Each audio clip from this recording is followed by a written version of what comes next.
우리 옆 사람과 이렇게 한번 인사하시겠습니다. 나는 속죄함 받았습니다. 네. 할렐루야. 지난주 여절이 다니엘서 2장 45절이었습니다. 우리 한번 다 같이 한번 암송해 볼까요? 시작. 이 꿈은 참되고 이 해석은 확실하니이다. 맞습니까? 이 꿈은 참되고 이 해석은 확실하니이다. 우리 다 같이 다시 한번 시작. 이 꿈은 참되고 이 해석은 확실하니이다. 하나님의 말씀은 참되고 확실하게 이루어지는 줄로 믿습니다. 아멘. 예, 말씀대로 이 꿈대로 이루어지는 것을 봅니다. 우리 한번 도표 하나 보여주세요. 예. 다니엘이 포로로 끌려갈 때가 BC 몇 년이었죠? 605년이었죠. 보입니까? 예, 10대 소년이었습니다.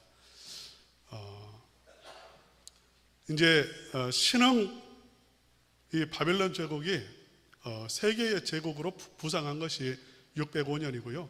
하나님께서는 70년 말했습니다.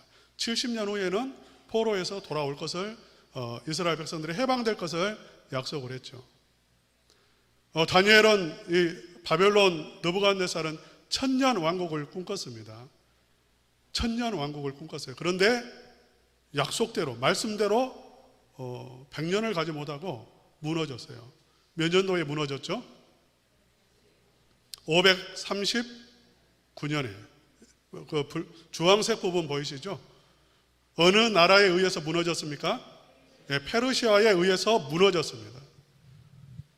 놀랍게도 이사야서 보면은요, 고레스라고 하는 이 페르시아 이 바벨론을 무너뜨린 그 왕이 태어나기도 몇백 년 전에 벌써 그 고레스라고 하는 사람에 의해서 바벨론이 무너지고 이스라엘이 해방을 얻을 것을 예언하고 있어요. 말씀대로 이루어진 것입니다. 오늘 본문의 말씀은 바로 이 BC 539년에 일어난 사건입니다. 우리 지도를 한번 보여주시기 바랍니다. 페르시아 제국의 영토입니다. 분홍색, 진한 분홍색 부분이 페르시아 제국이 그 관할하고 통치하는 영역이에요. 밑으로는 이집트까지, 동쪽으로는 인더스 강까지, 서쪽으로는 오늘날의 그리스까지, 터키를 넘어서 그리스까지 대제국을 건설했습니다. 이 제국을 통치하기 위해서 이 땅을 120개로 나누어서 그 120개의 도를 만들고 도지사를 파송하고 총독을 파송해서 다스리게 했고요. 오늘 말씀대로 이 120명의 이 지역을 다스리는 총독들, 지사들 위에 3명의 총리를 두었습니다. 그 총리 가운데 한 사람이 다니엘이었습니다. 다니엘이 살아있었던 겁니다. BC 605년에 10대 소년이었고 이제 BC 539년에 80이 넘은 노인이었지만 여전히 쓰임받았습니다. 나라가 망했지만 바벨론 제국에서 총리가 되었고 그 바벨론 제국도 망했지만 다시 페르시아 제국에서 80이 넘은 나이에 총리 중에 총리가 되었단 말이죠. 놀랍습니까? 안 놀랍습니까? 놀라운 일이에요. 그 이유를 몇 가지 말합니다. 마음이 민첩했습니다. 마음이 민첩했어요. 3절에 밝았단 말입니다. 심령을 꿰뚫어보는 해안이 있었고 문제를 꿰뚫어보는 능력이 있었고요. 영적인 눈이 밝았어요. 나이가 들수록 마음이 어두워지기가 쉽습니다. 나이가 들수록 신앙의 연조가 높아갈수록 영적으로 어두워지기가 쉬워요. 다니엘은 나이가 들어갈수록 더 밝아졌고 민첩해졌고요. 뛰어나게 되었고 또 흠이 없었습니다. 뇌물이라든지 어떤 일을 잘못 처리한 그런 일이 전혀 없어요. 그러니까 쓰임을 받은 거죠. 이 하나님의 은혜였습니다. 영이 밝은 것, 마음이 밝은 것, 민첩한 것, 매사에 빈틈이 없는 것 다 하나님 은혜 주셔야 되죠. 이때 지금 총리가 되었고 BC 539년에 일어난 사건이 오늘 본문의 사건이에요. 다리오는 어떤 사람이냐면 고레스를 의미합니다. 두 가지 견해가 있어요. 이 다리오가 누군가? 첫째는 고레스 있죠. 그 바벨론을 무너뜨린 왕이 누구냐면 고레스입니다. 고레스 한번 사진 한번 보여주실래요? 이분은 여러분이 성경에 나와 있는 사람이고 하나님께서도 이 사람을 메시아적인 기름 부음 받은 자로 표현하고 있는데 세상 역사에서 가장 뛰어난 리더를 뽑으라고 하면 1번에 누가 선정이 되냐면 이 고레스가 선정이 됩니다. 그만큼 교육이나 그 정치나 군사나 모든 면에서 탁월했던 사람이 고레스예요. 알렉산더라든지 여러 나폴레옹이라든지 수많은 리더십을 가진 인물이 있었지만 고레스를 따라가지를 못해요. 이 고레스의 이름이 페르시아식 이름이 고레스이고 메데를 병합하는데 메데식의 이름이 다리오라 그렇게 생각을 합니다. 같은 사람이라는 거죠. 또 다른 견해가 하나 있습니다. 이게 무엇이냐면 다리오는 고레스가 아니라 고레스가 이 바벨론 이제 그 제국은 사라졌고 그 바벨론을 다스리는 분봉왕으로 지역의 왕으로 세운 사람이다. 자기의 삼촌이다. 그렇게 말하는 사람도 있습니다. 그런데 오늘 본문에도 120개 도를 관할하고 이런 걸 보면 고레스가 맞다라고 그렇게 우리는 저는 배웠습니다. 그렇게 이 고레스가 통치하는 이 시대에 어떤 일이 일어났냐면 10절 우리 말씀 한번 읽어봅시다. 10절 7절 말씀 다 같이 한번 읽어봅시다. 시작. 나라의 모든 총리와 지사와 총독과 법관과 간원이 의논하고 여기 보세요. 그 나라 안에 제국 안에 있는 모든 기득권 세력, 정치가들, 법관들, 공무원들 벌떼처럼 일어났습니다. 그리고 계속해서 읽겠습니다. 시작. 왕에게 한 법률을 세우며 한 금령을 정하실 것을 구하나이다. 그것은 곧 이제부터 30일 동안에 누구든지 왕 외에 어떤 신에게나 사람에게 무엇을 구하면 사자굴에 던져 넣기로 한 것이니이다. 그 모든 사람들이 우리가 다 의논했습니다. 이미 당신은 이제 왕은 도장만 찍으면 됩니다. 무슨 내용이냐면 30일 동안에 왕 외에 다리오 왕 외에 그 어떤 신에게 기도하면 안 된다 그 말입니다. 무엇을 구하면 그건 안 된다는 것이고 금한다는 것이고요. 심지어는 사람에게조차도 부모님에게조차도 무엇을 구하는 것을 금하는 금령, 금지하는 법령을 이제 만들어 놓고 도장 찍으라고 강요를 한 거죠. 우리 한번 9절 말씀 한번 읽겠습니다. 시작. 이에 다리오 왕이 조서에 왕의 도장을 찍어 금령을 내니라. 금령이라는 것은 금지하는 영입니다. 기도를 금지한다는 것입니다. 구하는 것을, 신에게 구하는 것을 금지하는 것입니다. 만약 이 법에 따르지 않으면 사자굴에 던져 넣기로 했습니다. 10절 읽겠습니다. 다 같이 읽겠습니다. 시작. 다니엘이 이 조서에 왕의 도장이 찍힌 것을 알고도 여기까지요. 다니엘은 알고 있었습니다.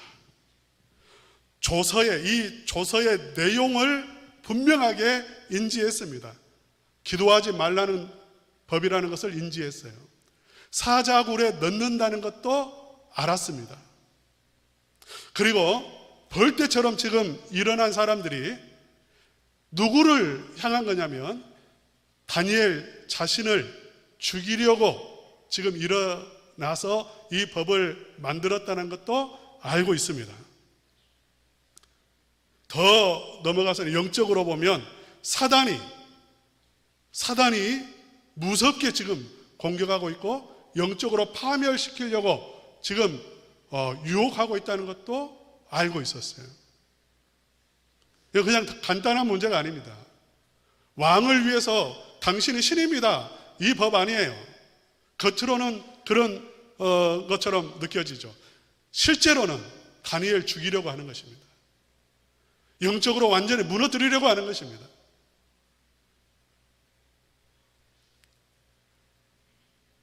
계속해서 한번 읽어봅시다. 시작. 자기 집에 돌아가서는 이방에 올라가 예루살렘으로 예루살렘으로 향한 창문을 열고 전에 하던 대로 하루 세 번씩 무릎을 꿇고 기도하며 그의 하나님께 감사하였더라. 여러분, 우리 인간에게 가장 강렬한 본능이 있다면 생존 본능입니다. 생존. 살고 싶은 마음. 여러분, 살고 싶은 마음 없으세요? 누구나 다 칼 목에 들이대면 벌벌벌 떱니다. 살려달라고 합니다. 생존 본능, 이건 무섭습니다. 사자굴에 집어넣어서 찢겨 죽는다는 것, 사자밥이 된다는 것, 이건 뭐 죽음 가운데서도 가장 끔찍한 일이잖아요. 살고 싶지 않겠습니까? 인간에게 또 무서운 본능이 있습니다. 권력에 대한 욕망이에요. 우리는 이 권력에 대한 욕망을 잘 몰라요. 왜? 권력을 져본 적이 없기 때문에. 제가 제일 무섭게 생각하는 사람이 있습니다. 초등학교 때 반장했던 사람. 그리고 그 다음 해가 없는 사람. 초등학교 때 반장해본 경험이 전부인 사람.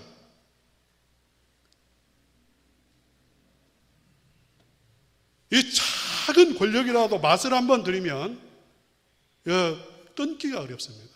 아주 어려운 겁니다. 다니엘은 권력을 아는 사람이에요. 10대 소년에 이미 그는 왕 다음 가는 권세를 누려보았습니다. 80이 넘어서요, 권력욕이 사라졌을까요? 인간의 마음속에 그 권력이 얼마나 좋은지 아는 사람이에요. 절을 하면, 기도하면 생명만 잃을 뿐 아닙니다. 권력도 잃습니다. 다 잃습니다. 자기를 따르는 사람들 다 무너집니다. 가정이 있었다면 이제 삼족이 멸해질 수 있는 그런 상황입니다. 그런데 이 다니엘은 호흡이, 이 정도 상황을 만나면 호흡이 좀 가빠져야 되는데 잔잔하다는 것입니다. 평소와 다름이 없어요. 어제 했던 것처럼, 금령이 내려지기 전날 있었던 것처럼 자기 집에 와서 옥상으로 올라가서 창문을 열어놓고 평소에 하던 대로 무릎을 꿇고 기도하는데 소리내어 기도하는 겁니다. 이 기도는 다 들으라고, 다 보라고. 저는 정말 이 부분이 부러워요. 저는 너무 소심해요. 지금도 이렇게 1년에 한 꼭 서너 번씩 꿈을 꾸는데 무슨 꿈을 꾸냐면 소 풀을 내가 앞에 가지고 소죽을 끓여가지고 소 밥을 줘야 되는데, 이제 보통 어렸을 때는 소는 애들 몫이잖아요. 그걸 깜빡해버려가지고 소는 피쩍 말라있고 내가 막 발을 통통통통 구르는 그런 꿈, 얼마나 소심한 꿈입니까? 동의를 안 하시네요. 저는 엘리베이터 이렇게 앞에 가면 이렇게 그 버튼이 B1, 저희 그 아파트 같은 경우는 그게 이제 타는 것이거든요. 그게 이렇게 올라가 버리면 마음이 또 좀 아파요. 그렇게 소심해요, 저는. 만약 사자굴이 제 앞에 딱 있고 이런 법이 정해졌다면 저는 엄청난 고민을 할 겁니다. 엄청난 고민을 할 거예요. 이거 죽어야 되는지 살아야 되는지 막 식은땀이 날 것 같아요. 여러분 안 그럴 것 같아요? 저는 소심해요. 그래서 이 다니엘 도대체 어떻게 이럴 수 있지? 아니, 문을 좀 닫아놓고 기도하면 안 되나? 소리 안 내고 묵상 기도, 묵상으로 기도하면 안 됩니까? 다니엘은 흔들림이 없어요. 흔들림이. 여전히 똑같이 하나님 앞에 기도하고 있다는 것입니다. 자, 우리 10절 말씀 다시 한번 다 같이 읽겠습니다. 시작. 다니엘이 이 조서에 왕의 도장에 찍힌 것을 알고도 자기 집에 돌아가서는 이방에 올라가 예루살렘으로 향한 창문을 열고 전에 하던 대로 하루 3번씩 무릎을 꿇고 기도하며 그의 하나님께 감사하였더라. 아멘. 그는 하나님 앞에 감사했습니다.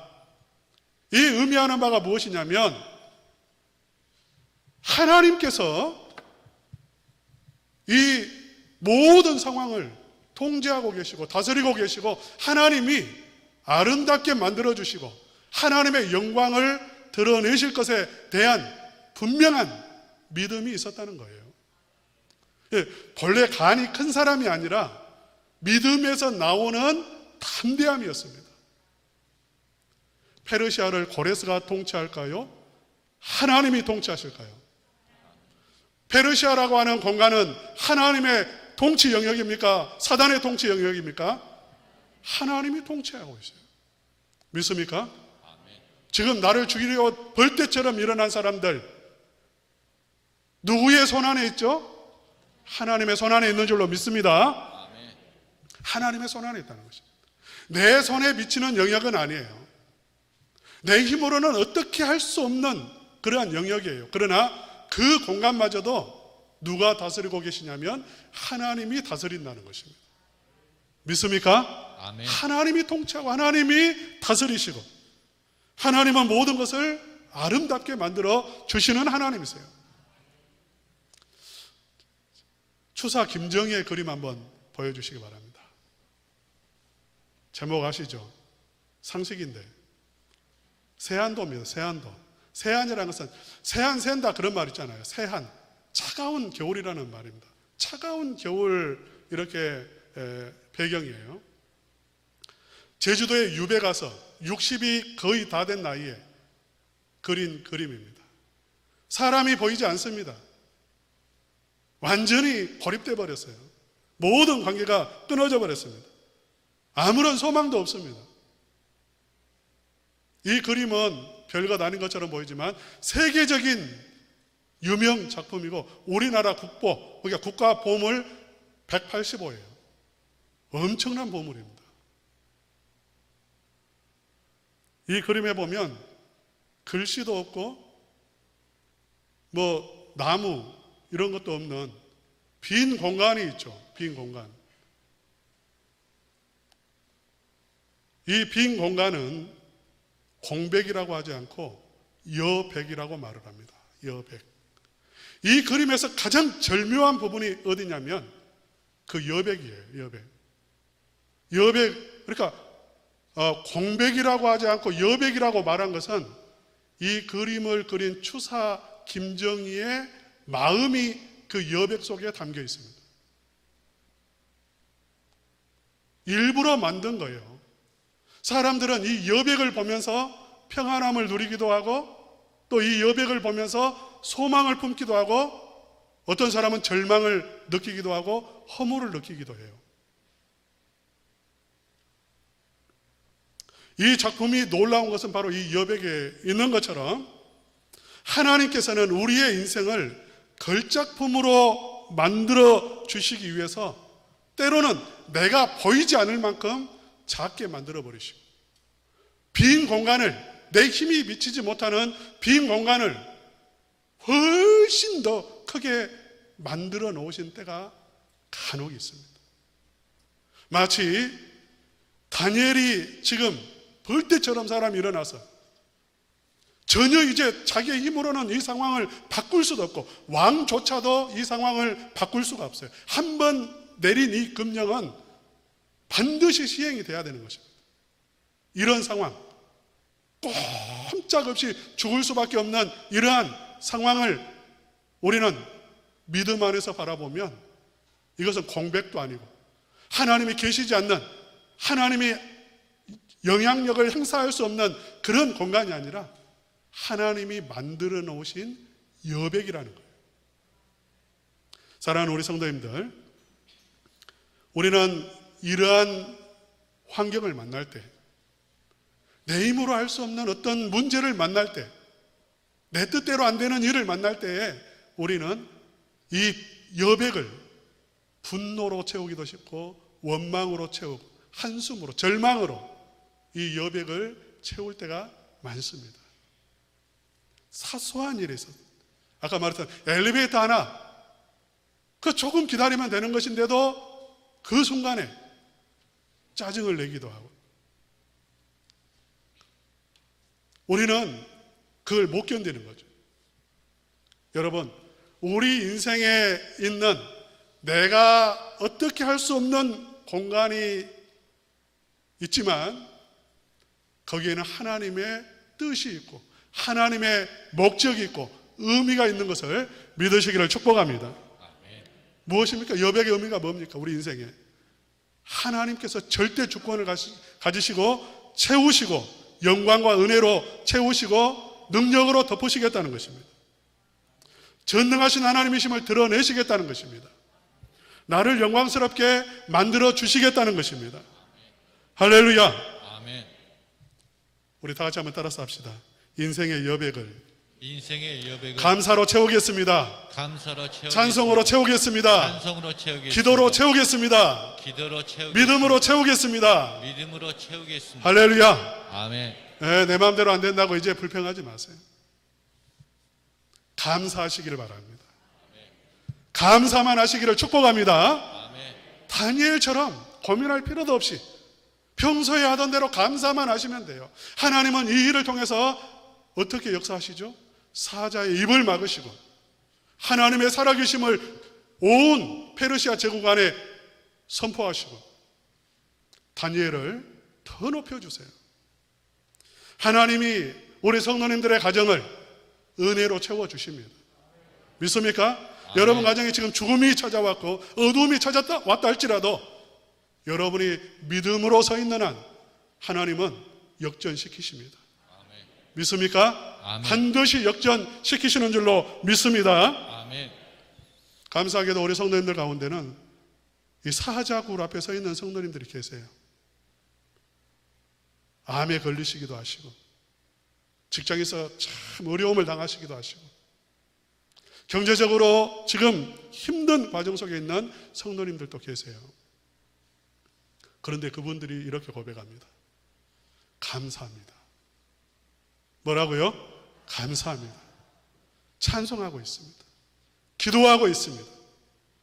반드시 역전시키실 것을 믿습니다. 하나님이 통치하고 계세요. 나를 괴롭히는 그 사람 하나님의 손 안에 있습니다. 사단 마귀조차도 하나님의 손 안에 있습니다. 사랑하는 우리 성도님들이 인생의 여백을 만날 때, 내 힘으로 할 수 없는 일들을 만날 때 사단이 그 틈을 타려서 그 여백을 통해서 마치 사단이 다스리는 것처럼 보이고 내가 굴복하지 않으면 죽을 것처럼 느껴지지만 하나님은 여전히 살아계셔서 오히려 나를 높여주시고 영광을 드러내시는 그러한 통로로 사용해 주심을 믿으시고 감사만 하시기를 축복합니다. 아멘.